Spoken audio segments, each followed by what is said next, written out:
We live in a modern world where modern combat practices are on high attention. Such practices as MMA and Brazilian Jiu Jitsu are becoming more and more popular. Yet there are still plenty of martial arts schools who are not up to modern standards. While oftentimes they're beautiful practices and great for self-development, they oftentimes promise something that they do not actually deliver, especially in the realm of fighting and real-life self-defense. While the world is evolving, not all martial arts schools yet evolved with it. And thus, we have a number of myths who are believed by many to be true still since the 70s and classical martial arts movies. To bring more clarity to the martial arts world, in this martial arts journey video we will look at 5 common myths which are still believed and misunderstood by many martial arts fans and practitioners. Number 5. Training katas will make you a good fighter. There is a commonly believed myth, still from the days of Karate Kid and other martial arts movies, that training katas will prepare you well for a real fight. Yet as traditional martial arts were exposed to more combat-oriented practices, it became clear that unless you spar and train with a live resisting opponent, all your solo training of complicated and beautiful-looking movements will be beneficial for other reasons, but will not prepare you for a real fight. We become good at what we train. By training katas, we will become good at performing them, but if a person wants to be effective in a consensual fight, there is no other way to learn it than to expose yourself to it, even if on coordinated circumstances. Number 4.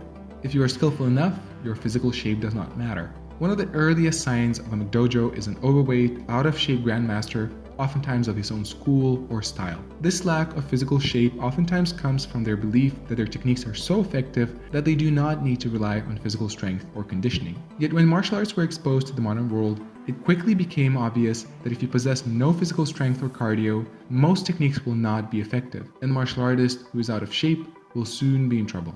Number 3. If you train diligently for many years in your martial art, you will become invincible. Movies are probably to be blamed here, yet there are still people who train in closed environments with cooperative partners and have the belief that their skills have reached or will reach a level where untrained or even trained opponents will be of no match to them. This lack of pressure testing and exposure to reality of violence and fighting presents no real challenge to the skills of the practitioners, stopping them from realizing that even an untrained attacker has power behind his weight and punches, and that a real fight looks far away from that of a coordinated movie fight or kata with a partner. In the midst of chaos of a real fight, an experienced fighter knows that anything can happen at any moment and that there are no guarantees for safety. Number 2.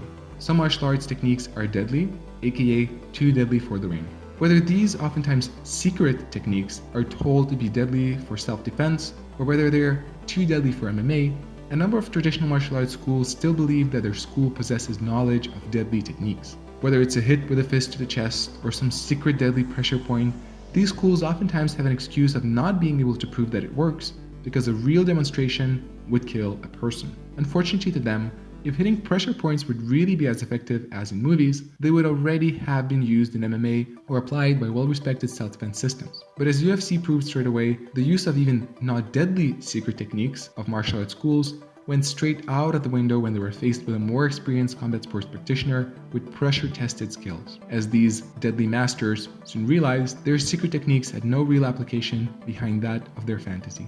Number 1. No-touch techniques work.